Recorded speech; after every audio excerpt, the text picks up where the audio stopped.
오늘은 로마서 12장 1절과 2절 말씀을 가지고 바울이 이스라엘 백성들을 향하여서 로마 시민들을 향하여서 그리스도인과 또한 유대인들을 향하여서 권면하는 이야기 중에 특별히 그리스도를 따르고 믿고 그의 사역에 동참하고자 했던 그들에게 좀 더 중심을 두고 말씀하는 그 마음을 한번 생각해 보고자 합니다. 1절에 그러므로 형제들아 내가 하나님의 모든 자비하심으로 너희를 권한다라고 하는 그 권면으로 시작하고 있습니다. 너무 잘 알고 있는 말씀이겠지만 우리가 다시 한번 좀 더 깊이 생각해 보고자 합니다. 우리가 예배한다라고 하는 것과 하나님의 말씀대로 살아간다는 것 또한 그리스도인으로서의 온전한 모습을 가지고 살아간다라는 것을 생각해 볼 때 우리가 우리의 삶을 살아가면서 나는 교회를 다니고 있고 예수님을 믿고 신앙을 가지고 있다라고 고백하면서도 우리의 삶 속에서 계속해서 실패하고 우리의 삶이 온전히 내가 살고 있는 것이 맞는지 내가 그리스도인의 모습을 가지고 살아가는 것이 맞는지를 자꾸 점검해 볼 때 어떻습니까? 자꾸 실망스러운 모습이 떠오르고 내가 지금 온전히 행하지 못한다라고 하는 염려에 빠지거나 좌절하는 그러한 우리들의 모습을 아마 생각해 볼 수 있을 것입니다. 저 역시도 마찬가지로 주의를 한다라고는 하지만 내가 특별히 제 스스로가 특별히 다른 사람들과 구별되어져 있는지 아니면 온전히 내가 하나님의 말씀에 순종하며 또 그 명령에 온전히 순종하며 살고 있는지 매일매일 다시 한번 하나님 앞에 고백하고 엎드리고 있습니다. 그런데 오늘 바울이 이야기를 하는 것은요, 처음부터 이렇게 하라고 이야기를 하기 전에 먼저 이렇게 이야기를 해요. 내가 너희에게 권한다, 내가 너희에게 명령한다, 내가 너희에게 가르친다, 잘 들어봐. 이러한 뉘앙스로 느낌으로 이야기를 하고 있다는 것이죠. 그리고 뭐라고 이야기를 하냐면요, 그냥 권하는 게 아니라 아주 부드러운 억양을 가지고 이야기를 합니다. 내가 이야기를 하는 것이 아니라 뭐라고 시작하냐면요, 하나님의 모든 자비하심으로 권한다라고 이야기를 해요.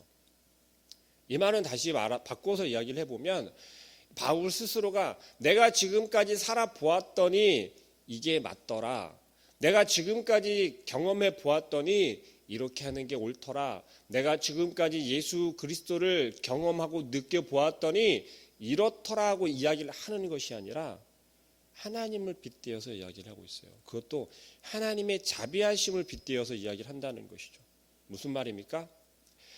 내가 살아보았더니가 아니라 내가 경험해 보았더니가 아니라 내가 하나님을 힘입어서 하나님을 대신하여서 하나님을 통해서 하나님으로 말미암아서 하나님의 사랑으로 하나님의 은혜로 너희에게 권한다라고 이야기를 한단 말이죠. 다시 말하면 바울 스스로의 마음에서 나오는 생각이 아니라 머리에서 나오는 지식이 아니라 하나님께서 바울을 사용하심으로 너희에게 권한다라는 그 말씀입니다. 바울 스스로가 생각할 때 우리 바울의 고백을 잘 알고 있잖아요. 바울은 얼마나 엄청난 사람입니까? 그때 당시에 이 바울은요, 누구와 견주어서 누구와 실력을 경쟁해 보아서 뒤질 사람이 아니었어요. 개인적인 지식이나 개인적인 잘남이나 혹은 배경이나 그러했던 바울이 이야기를 한다면 유대인들은 아마 그러한 것들을 통해서도 바울의 말에는 힘이 있고 믿음이 간다라고 아마 생각했을 거예요. 유대인들 뿐이었겠습니까? 바울을 바라보는, 바울을 알고 있는 모든 사람들이 생각할 때 그러했을 거란 이야기죠. 우리의 삶에서 우리의 신앙생활 속에서 우리가 이러한 모습을 우리는 찾을 수 있습니다. 오래 신앙생활을 해왔고 또 사회적으로 어느 정도 적당한 위치에 올라있고 성공했다라고 하는, 세상 사람들이 바라보고 우리의 눈에 보기에 성공한 것처럼 보이고 여겨지는 그러한 위치에 있는 사람이 어떠한 이야기를 했을 때, 권했을 때, 주장했을 때 우리는 그 말에 좀 더 힘을 실어주게 된다는 거죠. 바울은 그걸 너무 잘 알고 있었던 거죠. 바울이 예수 그리스도를 만난 이후의 고백을 생각해 보면 우리는 그걸 알 수 있습니다. 오늘 다시 한번 권면하면서 어떤 이야기를 하느냐면 방금 말씀드린 것처럼 바울은 자기 자신의 입으로 자기 자신의 말로 하는 것이 아니라 하나님의 자비하심으로 이야기를 한대요. 하나님께서 나를 통해서 나의 부족한 입술을 통해서 내 입을 열어서 너희들에게 형제들에게 여러분에게 권면한다고 이야기를 하는 거예요. 그러면서 뭐라고 이야기를 합니까? 너희 몸을 다른 걸 이야기를 하는 게 아니에요. 너희 몸을 이라고 이야기를 해요. 네가 가지고 있는 물질을 너의 시간을 헌신을 그게 아니라 한마디로 일축해서 너희 몸을 이라고 이야기합니다. 우리의 몸을 이다라고 이야기를 하면 어떤 걸 이야기를 하는 걸까요? 우리의 가지고 있는 손, 발, 눈, 입입니까? 아니요. 너희 몸 하면 나의 몸, 우리의 몸 하면 뭐예요? 우리의 전부잖아요. 그렇지 않습니까? 바울은 지금 그러한 느낌으로 이야기를 하고 있는 거예요. 그러한 마음으로 권면하기 시작한다는 거죠. 그리고선 이렇게 이야기를 합니다. 하나님이 기뻐하시기는 거룩한 산 제물로 드리라. 거룩한 산 제물로 드리래요. 다시 한번 몸을 강조하고 있죠. 우리가 이방인들이 이야기하는 뭐 영과 육 그 나누는 그러한 이분법적인 이야기가 아니고요. 너희 몸을이라고 이야기를 했던 것처럼 산 제물, 구약시대 때 제사를 드린다고 하면 하나님께 제사를 드린다라고 했을 때 반드시 필요한 것이죠. 제물이라고 하는 것은 제물이 없이 제사를 지낸다라고 하는 건 상상할 수조차도 없겠죠. 우리의 예배를 생각해 볼까요? 우리의 예배 가운데 산 제물이 있습니까? 산 제물까지 안 가더라도 하나님께 예배한다라고 하는 우리의 예배가 하나님께 드리는 온전한 제물이 있습니까? 그렇게 생각할 수도 있습니다. 나는 가난해서, 나는 형편이 어려워서 드릴 물질도 없고 난 겨우 그냥 예배 시간만 지키면 그것으로 내가 할 수 있는 최선을 다하고 있어 라고 스스로 위로하죠. 과연 그럴까요? 예수님께서 칭찬하신 여인이 있었죠. 회당에 나와서 예배할 때 예물을 드리는데 어땠습니까? 내가 가지고 있는 것 중에 내가 잘 선별하였고 내가 미리 준비하였다라고 하면서 드리는 그 예물과 자기 주머니에서 꼼지락꼼지락 거리다가 겨우 가지고 있는 것 동전 한 잎을 눈물을 머금고 드리고 가는 그 여인의 드림과 예수님은 어떠한 드림을 온전히 드리는 것이라고 했나요? 우리는 예배하면서 예배 자리에 나오면서 하나님께 예배한다라고 나오는데 그러한 여인의 마음으로 나와서 예배를 드리냐는 거죠. 예배하냐는 거죠. 우리는 어떻습니까? 예배함에 있어서도 우리는 얼마나 인색하지 않습니까? 오늘은 내가 이런 일이 있으니까 오늘은 패스. 다음 시간이 있으니까. 멀리 가지 않아도 돼요. 당장 주일 예배만 보아도 그렇다는 거죠. 우리 주일 예배가 시간이나 우리의 형편에 따라서 일부 예배, 2부 예배, 오후 예배 나누어 드리지 않습니까? 우리는 우리의 입맛에 맞추어서 1부 예배, 2부 예배, 오후 예배를 드리잖아요. 정말 죄송한 얘기지만 그러한 분들도 있지 않습니까? 1부 예배, 2부 예배, 오후 예배가 본 예배라고 여기고 혹은 주일학교 예배도 본 예배와 동일하게 여기는 것 참 감사하죠. 주일학교 예배만 드리면 본 예배는 대충 드려도 된다라고 하는 그러한 생각을 가지신 분들도 있더라는 거예요.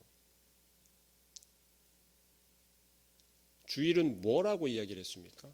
하나님께서 말씀하셨잖아요. 이는 거룩한 날이다라고 하나님께서 지정하셨어요. 예, 따지고 들어서 지금 주일이 그 안식일이냐라고 이야기를 할 수도 있겠죠. 하나님의 마음을 우리가 이해하지 못하고 하나님의 뜻을 우리가 이해하지 못하기 때문에 그렇게 이야기를 하는 거죠. 왜요? 자기 합리화잖아요.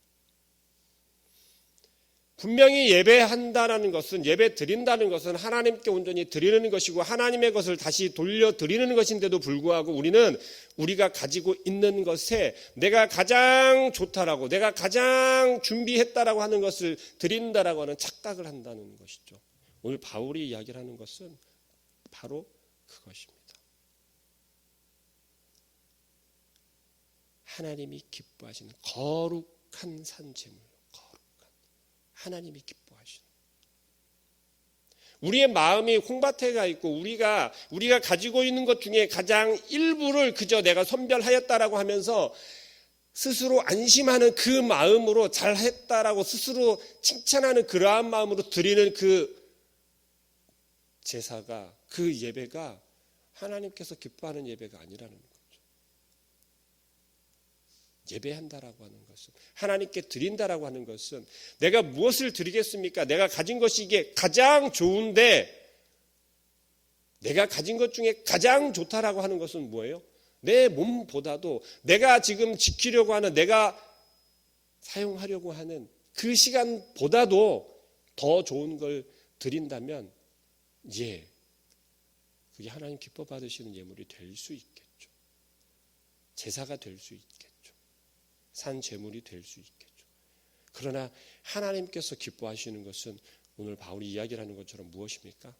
너희 몸을, 우리의 몸을, 우리의 모든 것을 하나님께 산 제사로 드리는, 제물로 드리는 것이 하나님께서 기뻐하시는 산 제물이라는 거죠.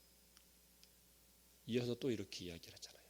그것이 그렇게 드릴 때 우리가 하나님 앞에 드릴 온전한 영적 예배라고 이야기를 하고 있습니다.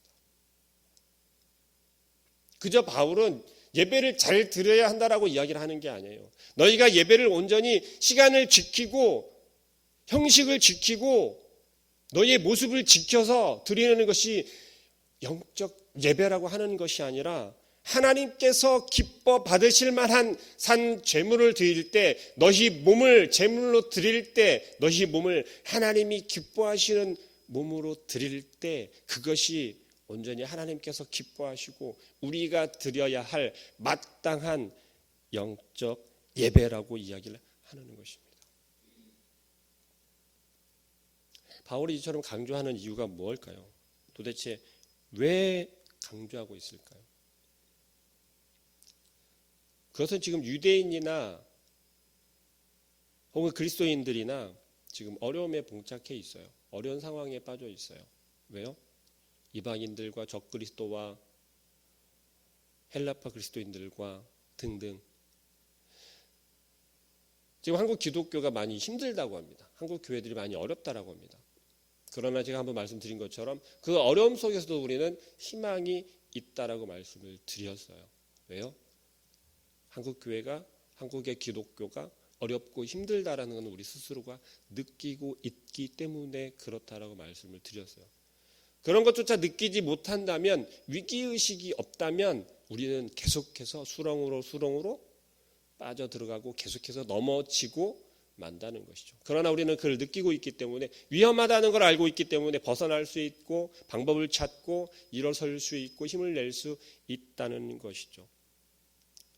바울이 오늘 이렇게 권면하는 이유는 2절 말씀에 있습니다.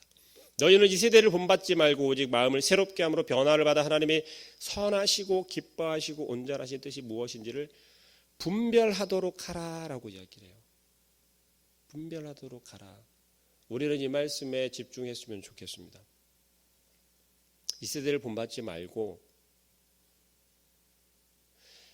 이 말씀은요 전 세대를 아우러서 옛날이나 지금이나 동일하게 적용이 되는 것 같아요. 항상 우리가 살아가고 있는 그 시대, 그 세대를 우리는 어떻습니까? 본받아야 합니까? 변화시켜야 됩니까? 항상 변화시켜야 했단 말이죠. 왜요?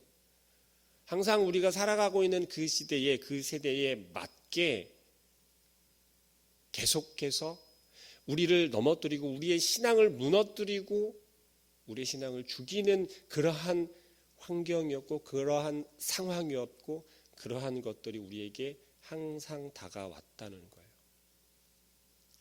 그것은 뭐예요? 하나님의 말씀의 능력이 점점 커져가고 잃어가고 하나님을 따르는 하나님의 백성들이, 하나님의 자녀들이 많아지면 많아질수록 그 세대는 점점 더 악하여져 가고 점점 더 대적하는 대적들이 많아졌다라는 거예요. 오히려 그러한 어려움이 없고 그러한 환난들이 없을 때는 어떠한 시대입니까? 하나님의 말씀에 움직이고 하나님의 말씀에 정말 갈급한 그러한 심령들이 적었을 때예요. 한국교회가 한참 부흥해서 정말 순탄하고 평탄하고 곳곳에 대형 교회들이 많이 생기고 기독교인들이 엄청나게 늘어난다라고 했을 때 우리는 박수치면서 좋아하기만 했었죠. 그 뒤에 도사리고 있었던 그 상황 속에서 그 즐거워하고 기뻐하던 안심하고 있던 그 상황 속에서 그 속을 비집고 들어오는 악한 세력들을 우리는 눈치채지 못하고 있었어요. 왜요? 너무 좋아서. 우리의 신앙을 한번 점검해 보시길 바랍니다. 내 신앙이, 내 믿음이, 나의 신앙 생활이 잘하고 있다라고 여겨졌고 내가 예배를 잘 드린다라고 여겨졌고 내가 하나님의 말씀을 잘 따르고 순종한다라고 느껴졌을 때 우리는 어떠한 마음이었던가요? 그렇지, 내가 이제 이 정도면 되었지. 내가 이제는 온전히 신앙생활하는 것 같아. 이제는 내가 하나님 말씀도 잘 알겠고 하나님이 나에게 말씀하시는 것도 내가 잘 알겠어. 내가 그 말씀에 순종하며 내가 이렇게 하고 있어. 자라나는 영혼들을 자라나는 그 아이들을 향하여서 우린 뭐라고 이야기합니까? 신앙생활은 이렇게 해야 돼. 신앙생활은 저렇게 해야 돼. 그게 맞습니까? 저도 그게 맞다라고 생각했었어요. 저도 그 말을 들으면서 자랐고 그 이야기를 하면서 자랐습니다. 그런데요, 하나님의 말씀을 깨닫고 나니까요, 그게 아니더라고요. 그 이야기를 하고 있었던, 그 생각을 하고 있었던 제 자신을 바라보니까요, 하나님은 없었어요. 하나님의 말씀은 없었어요. 우리가 신앙생활하는 것은요, 우리가 예배하는 것은요, 그 주체가 누구예요? 하나님이라는 거죠. 하나님께요. 그런데 우리는 어떻게 예배합니까? 내가 예배하잖아요. 내가. 예배를 드리러 오는 것이 아니고요, 예배를 하러 와요. 예배 본다고 했었죠. 이제 예배 보는 것에서 이제 넘어서 예배하러 와요. 뭐예요? 내가 한다는 거예요. 그 예배 주체가 점점 내가 되어 간다는 거예요. 우리가 되어 간다는 거예요. 어떤 결과가 나타납니까? 하나님은 받으시는 분이 아니라 이제 하나님은 구경하시는 분이세요. 하나님, 우리가 예배할 테니까 잘 보세요. 우리가 이렇게 예배합니다. 이것도 드렸고요. 우리가 이것도 했고요. 하나님께서 보시면 기뻐하실까요? 아니면 마음 아파하실까요? 바울이 이야기라는 것은요, 지금 현재 우리의 모습을 점검하라고 이야기를 하시는 거예요. 분별하라고 하는 이 분별하도록 하라고 하는 이 말은요, 하나님께서 기뻐하시고 온전하시고 선하신 뜻이 무엇인지를 분별하라는 거예요. 우리가 예배를 잘 드리고 예배의 모습이 흐트러졌는지 올바로 되었는지, 우리가 예배 자리에 나오기 전에 저기 뭘 하고 왔었는지, 어떤 마음으로 왔는지, 바울이 이야기를 하고 있는 이 말에 대해서요, 구약에서도 많은 선지자들이 경고했어요. 이스라엘 백성들에게. 호세아 선지자도 이야기했고요. 호세아 선지자는요, 호세아서 8장 13절에 이렇게 이야기합니다. 그들이 내게 고기를 드리고 고기를 제물로 드리고 먹을지라도 여호와는 그것을 기뻐하지 아니하고 이제 그들의 죄악을 기억하여 그 죄를 벌하리니 그들은 애굽으로 다시 가리라라고 이야기를 해요. 이스라엘 백성들이 그 죄악을 가지고 하나님 앞에서 범죄한 그 마음을 가지고 하나님 앞에 제사를 드리는 거예요. 하나님께서 기뻐 받으시겠냐고. 호세 선지자가 이스라엘 백성들을 향해서 지금 이야기를 하는 거예요. 너희들이 죄악 속에서 살아가고 있고 하나님의 말씀대로 순종하지 않으며 그저 때가 되어 제사를 드리는데 아무리 좋은 제물을 드린다 할지라도 너희의 죄를 하나님께서는 기억하고 계시고 그 죄를 회개하지 않으면 너희의 제사를 받지 않는다라고 이야기를 하는 거예요. 너희가 계속해서 그런 제사를 드릴 때는 결국 어떻게 해요? 애굽으로 다시 돌아간다라고 이야기를 하는 거예요. 무슨 말이에요? 너희는 죄악 속에 살아가고 있고 그 죄를 회개하지 않으면 다시 죄의 종이 될 수밖에 없다라고 이야기를 하는 거예요. 호세아뿐만이 아닙니다. 아모스 선지자도 얘기했고요. 미가도 이야기를 했어요. 아무리 좋은 제물을 드린다고 할지라도 너희가 살찐 송아리를 잡아서 드린다고 할지라도 그것을 하나님께서 흠양하지 않는다라고 이야기해요. 우리의 예배를 다시 한번 점검해 보길 바랍니다. 우리는요, 성령님께서 예수님께서 십자가에 죽으시고 부활하신 후에 우리에게 보내주신 성령님으로 다시 오신 하나님께서 우리와 늘 함께 하시고 우리의 삶에서 온전한 우리의 삶의 예배를 받길 원하신다는 거예요. 우리가 정해져 있는 예배의 시간에 나와서 예배할 때만, 예배 드릴 때만 하나님 내가 부족한 모습으로 나왔습니다. 내가 죄인입니다. 오늘도 나에게 말씀하여 주시고 나를 깨끗히 하여 주시고 다시 한번 주님의 말씀으로 살아가게 해 주십시오라고 하는 것이 아니라 우리의 삶 속에서 늘 우리와 동행한다라고 고백하는 그 하나님께서 우리의 삶에서 우리의 삶의 예배를 받으실 수 있도록 그게 우리의 믿음의 경계가 되어야 하고요. 믿지 않는 자들과 믿는 자들의 경계가 되어야 할 것입니다. 율법이 유대인들에게 가장 우선이고 중요한 이유가 뭔지 아십니까? 유대인들에게 율법이 없으면요, 세상 사람들과 구별할 수가 없어요. 세상 사람들과 믿지 않는, 그들이 말하는 믿지 않는 자들과의 경계선을 그을 수가 없어요. 그렇기 때문에 율법을 놓지 못하고 여전히 그 율법을 통해서 구원받을 수 있다라고 여기는 거예요. 우리는 무엇입니까? 여전히 율법인가요? 아니잖아요. 예수 그리스도를 믿는 그 믿음을 통해서 믿지 않는 자들과 예수 그리스도를 믿는 우리와 구별되는 거잖아요. 교회인 다닌다고 그게 다가 아니잖아요. 믿지 않는 자들도 교회 다닐 수 있다니까요. 그럼 그 교회 안에서 우리가 정말 믿음이 있는 신자와 그렇지 않은 자를 어떻게 구별하겠습니까? 이방인들이 이 안에 들어와 있을지라도, 이단들이 이 안에 들어왔을지라도 우리가 구별할 수 있는 건 뭐예요? 분별할 수 있는 건 뭐예요? 우리의 믿음이란 말이에요. 예수 그리스도를 믿는 그 믿음이 온전할 때 누가 보아도 그 누가가 누구예요? 하나님이 보셨을 때, 아, 너는 내 자녀구나, 너는 쭉정이구나. 뭘 통해서 알 수 있다고요?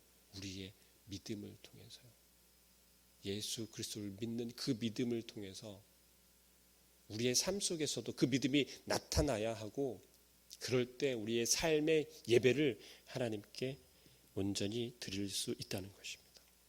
오늘 하루를 살아갈 때 바울이 권면하였던 이 이야기를 기억해 하면서 하나님께서 우리에게 정말 원하시는 건 우리의 행위나 우리의 드림이나, 물론 그것도 중요하지만 정말 하나님께서 원하시는 것, 하나님이 기뻐하시는 것, 온전하신 것, 그 하나님의 뜻이 무엇인지, 아, 내가 이렇게 살아가는 것이, 오늘 하루에 내가 이것을 행하는 것이 하나님께서 기뻐하실 것인지, 이것이 하나님의 선하심을 나타내는 것인지, 하나님의 온전하심을 내가 실천할 수 있는 것인지를 고민하고 분별할 수 있는 그런 우리 성도님들 되기를 소망합니다. 기도하겠습니다.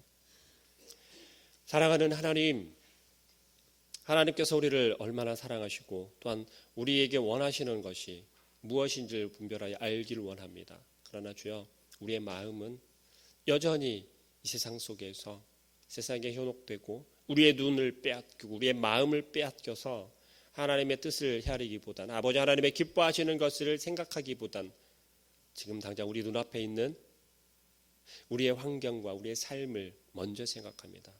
부족하고 미련한 저희들 주님께서 긍휼히 여기시고 우리의 마음이 곧게 하여 주시고 온전히 예수 그리스도만 아버지 하나님만 생각하고 바라볼 수 있는 저희들 되게 하여 주시옵소서. 우리의 삶에 늘 동행하시고 함께 하심을 믿습니다. 온전한 삶의 예배를 드릴 수 있도록 우리의 마음을 붙잡아 주시고 빼앗기지 않게 하여 주시며 또한 우리의 삶에서 우리가 살아간다라고 여기는 것이 아니라 하나님께서 우리를 통하여서 우리의 삶을 허락하시고 우리의 삶을 살아가게 하신다라는 것을 기억하며 고백할 수 있는 온전한 저희들의 삶이 되게 하여 주시옵소서. 아버지 하나님께서 우리와 함께 하시고 우리의 예배를 받기를 원하시는 줄 믿사오니 주님 우리가 예배한다라고 우리가 주인이 되는 것이 아니라 온전히 주인 되신 아버지 하나님을 향하여서 예배할 수 있는 드릴 수 있는 우리의 몸을 온전한 산 제물로 드릴 수 있는 지혜로운 저희들 되게 하여 주시옵소서. 예수 그리스도의 이름으로 기도합니다. 아멘. 하늘에 계신 우리 아버지여 이름이 거룩히 여김을 받으시오